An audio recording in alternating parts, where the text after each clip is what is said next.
मैं अपने YouTube channel UP academic classes में आपका बहुत बहुत स्वागत एवं अभिनंदन करता हूं। दोस्तों, इस वीडियो में हम लोग क्लास 10th के भौतिक विज्ञान रिफ्लेक्शन ऑफ लाइट नामक चैप्टर के जो टॉपिक हैं समतल दर्पण के उपयोग, अवतल दर्पण के उपयोग, उत्तल दर्पण के उपयोग और दर्पण का आवर्धन के बारे में एवं चिन्ह परिपाटी के बारे में बात करेंगे। दोस्तों, मेरा आपसे रिक्वेस्ट है, यदि मेरी आप पिछली वीडियो नहीं देखे हैं तो यूपी एकेडमिक क्लासेस को सब्सक्राइब करिए और प्लेलिस्ट में जाके पिछली वीडियो को देख लीजिए। तो दोस्तों, जो मेरा आज का टॉपिक है समतल दर्पण के उपयोग के बारे में, यानी समतल दर्पण जो हम अपने घर पे देखते हैं तो उसका क्या उपयोग है। तो पहला तो उपयोग यही होता है कि जो समतल दर्पण होता है उसमें हम अपना चेहरा देखते हैं। तो पहला हमारा उपयोग क्या हो जाएगा, चेहरे को देखने में। ठीक है, समतल दर्पण जो घर पे होता है जिसमें हम अपने बालों को देख के कंघी करते हैं यानी चेहरा देखते हैं, वो हमारा समतल दर्पण होता है। तो पहला उपयोग चेहरे को देखने में। दूसरा उपयोग होता है परिदर्शी और कुछ दूरबीन जो होते हैं और प्रकाशी यंत्रों में उपयोग किया जाता है। जो परिदर्शी के रूप में और दूरबीनों में और जो प्रकाशिक यंत्र बनाए जाते हैं उसमें हम समतल दर्पण का उपयोग करते हैं। दूसरा हमारा टॉपिक है अवतल दर्पण के उपयोग, यूज ऑफ कॉन्वेक्स मिरर। पहला हजामती दर्पण के रूप में। दोस्तों, जो अवतल दर्पण होता है, हजामती मतलब दाढ़ी बनाना। ठीक है, जो दाढ़ी बनाया जाता है तो जिस दर्पण का उपयोग हम दाढ़ी बनाने में करते हैं वह जो दर्पण होता है आपका अवतल दर्पण होता है। तो पहला हो गया उपयोग हजामती दर्पण के रूप में।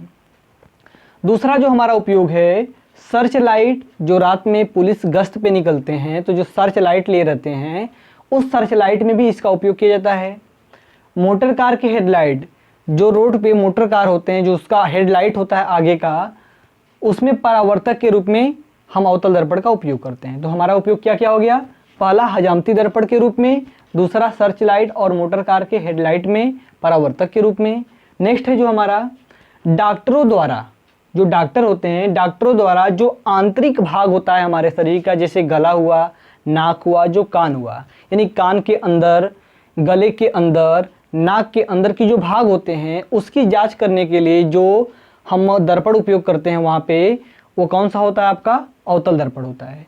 यानी कि डॉक्टरों द्वारा रोगियों के नाक, कान और गला की जांच करने में अवतल दर्पण का हम उपयोग करते हैं। नेक्स्ट है परावर्तक दूरबीनों में।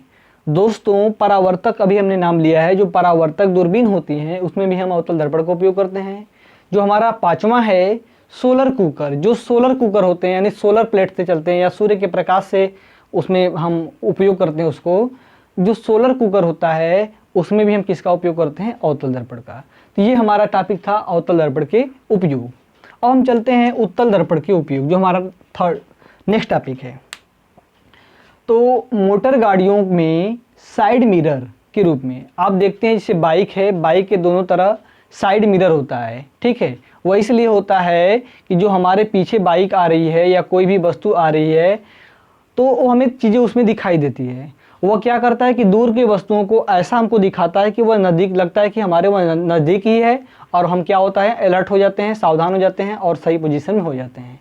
तो जो मोटर गाड़ियों में साइड मिरर के रूप में हम उपयोग करते हैं, जो साइड मिरर यानी साइड मिरर में देखे होंगे वहाँ पे जो दर्पण लगा होता है वो कौन सा आपका होता है, वो उत्तल दर्पण होता है। और उत्तल दर्पण की पहचान भी आपको बताया गया है। ठीक है, तो मोटर गाड़ियों में साइड मिरर के रूप में हम उत्तल दर्पण का उपयोग करते हैं। दूसरा है हमारा है सड़कों पर लगे बिजली बल्ब। सड़कों पे जो आजकल स्ट्रीट लाइट लगाई जाती है, जगह जगह देखे होंगे आप, तो वहाँ पे उसके पीछे एक दर्पण लगा रहता है। ठीक है, परावर्तक के रूप में। ठीक है, यानी कि सड़कों पर लगे बिजली बल्ब के पीछे परावर्तक के रूप में, यानी सड़कों के पर जो बल्ब लगे होते हैं बिजली के, उसके पीछे हम उत्तल दर्पण का उपयोग लगाते हैं परावर्तक के रूप में। ठीक है, तो ये हमारा था आपका समतल दर्पण के उपयोग, अवतल दर्पण के उपयोग, और ये क्या था, उत्तल दर्पण के उपयोग था। अब हम दोस्तों बात करेंगे दर्पण का आवर्धन क्या होता है। देखिए, आवर्धन यानी मैग्निफिकेशन, आवर्धन का अर्थ होता है किसी चीज़ को बड़ा करना, आवर्धित मतलब बड़ा करना। ठीक है, यानी कि जो दर्पण होता है उसका जो आवर्धित यानी उससे जो बड़ा प्रतिबिंब बनता है वही क्या होता है, आवर्धित यानी आवर्धन होता है। तो देखिए इसकी परिभाषा क्या हो जाएगा, दर्पण का आवर्धन यानी मैग्निफिकेशन ऑफ मिरर, दर्पण द्वारा प्रतिबिंब के आकार और वस्तु के आकार यानी दर्पण द्वारा जो प्रतिबिंब बनेगा उसकी जो साइज होगी और जो वस्तु की साइज होगी उन दोनों का जो अनुपात होगा उसी को हम क्या बोलते हैं, दर्पण का आवर्धन, या उसको हम बोलते हैं रेखीय आवर्धन भी कहते हैं। ठीक है, जिसे हम स्मॉल m से प्रदर्शित करते हैं। ठीक है, यानी कि आवर्धन बराबर हमारा सूत्र मिल जाएगा, इस पे क्वेश्चन भी आते हैं एग्जाम में कि आवर्धन बराबर होता है प्रतिबिंब की लंबाई। तो प्रतिबिंब को हम इंग्लिश में इमेज बोलते हैं, इसलिए हमने प्रतिबिंब की लंबाई यानी आई से डिनोट किया इसे। ठीक है, और वस्तु की लंबाई, वस्तु को हम ऑब्जेक्ट बोलते हैं इंग्लिश में, इसलिए यहाँ पे हम क्या लिखे हैं, ओ लिखे हैं। तो और आवर्धन को मैग्निफिकेशन हम करते हैं, इसलिए यहाँ पे इसको स्मॉल m सिंबल से डिनोट किया जाता है। तो आवर्धन बराबर प्रतिबिंब की लंबाई यानी कि दर्पण द्वारा जो बना प्रतिबिंब है उसकी लंबाई और वस्तु की लंबाई, इन दोनों के अनुपात को ही हम क्या बोलते हैं, दर्पण का आवर्धन, या उसको हम रेखीय आवर्धन कहते हैं। ठीक है दोस्तों, तो ये रहा आपका, ये इसको आप स्क्रीनशॉट ले सकते हैं। अब हम बात करेंगे चिन्ह परिपाटी के बारे में, तो आप इसकी स्क्रीनशॉट ले लीजिए।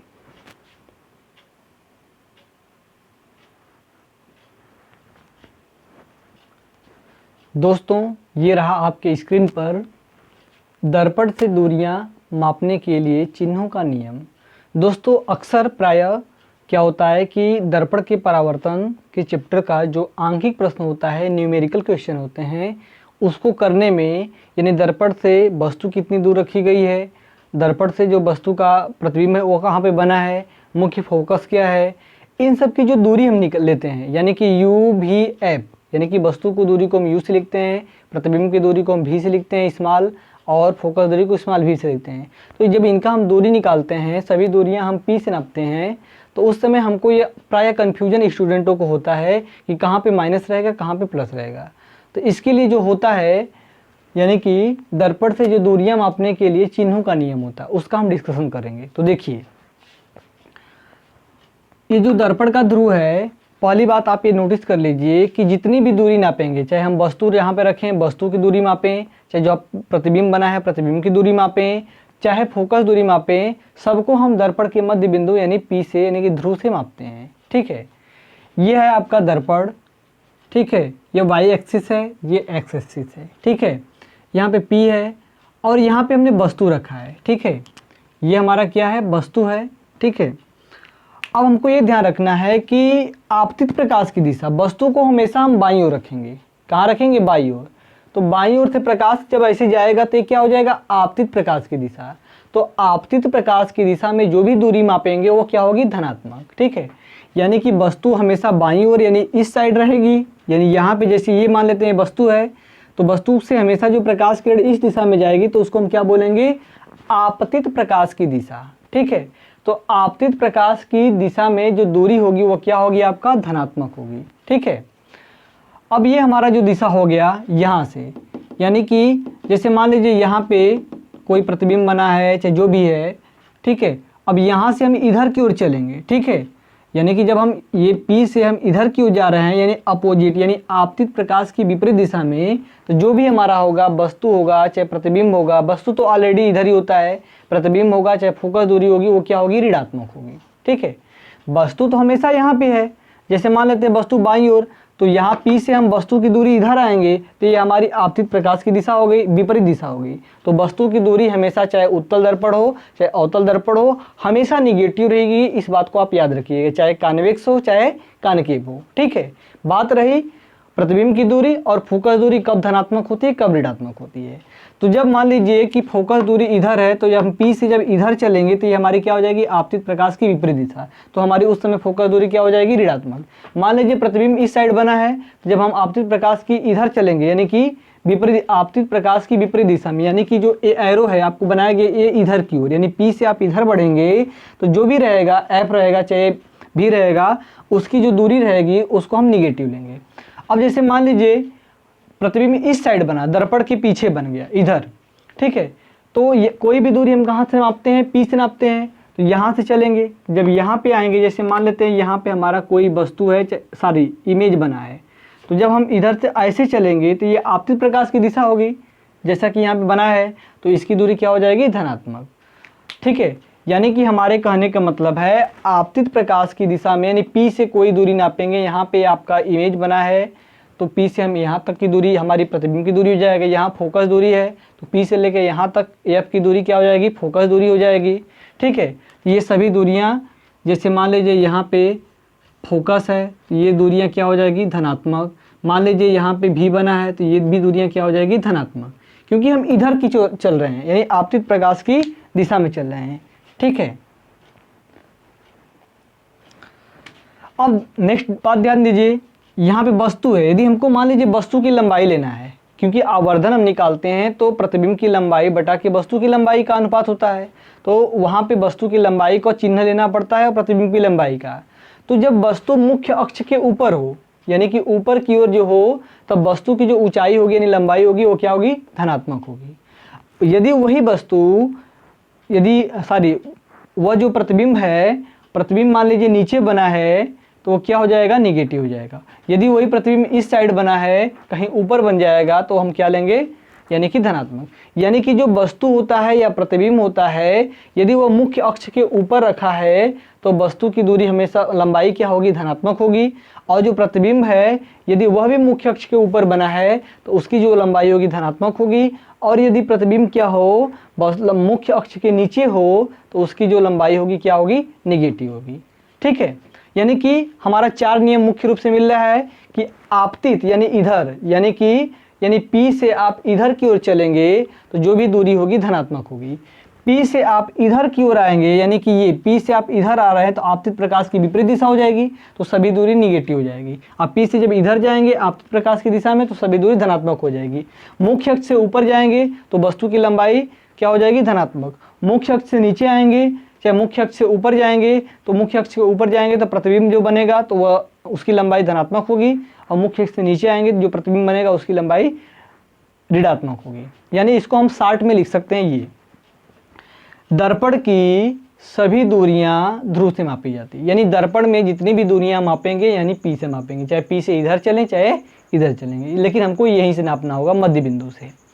दूसरा जो हमारा नियम है चिन्ह परिपाटी में, वस्तु को सदैव दर्पण से बाईं ओर रखा जाता है। जो वस्तु रखते हैं जिसका हम दर्पण में प्रतिबिंब बनाते हैं, उसको हम इस दर्पण से हमेशा इस साइड यानी कि जो बायां है, लेफ्ट साइड है, उसी के तरह रखना है, चाहे वह उत्तल दर्पण हो चाहे अवतल दर्पण हो। ठीक है, तीसरा हमारा नियम है आपतित प्रकाश की दिशा में मापी गई दूरी धनात्मक।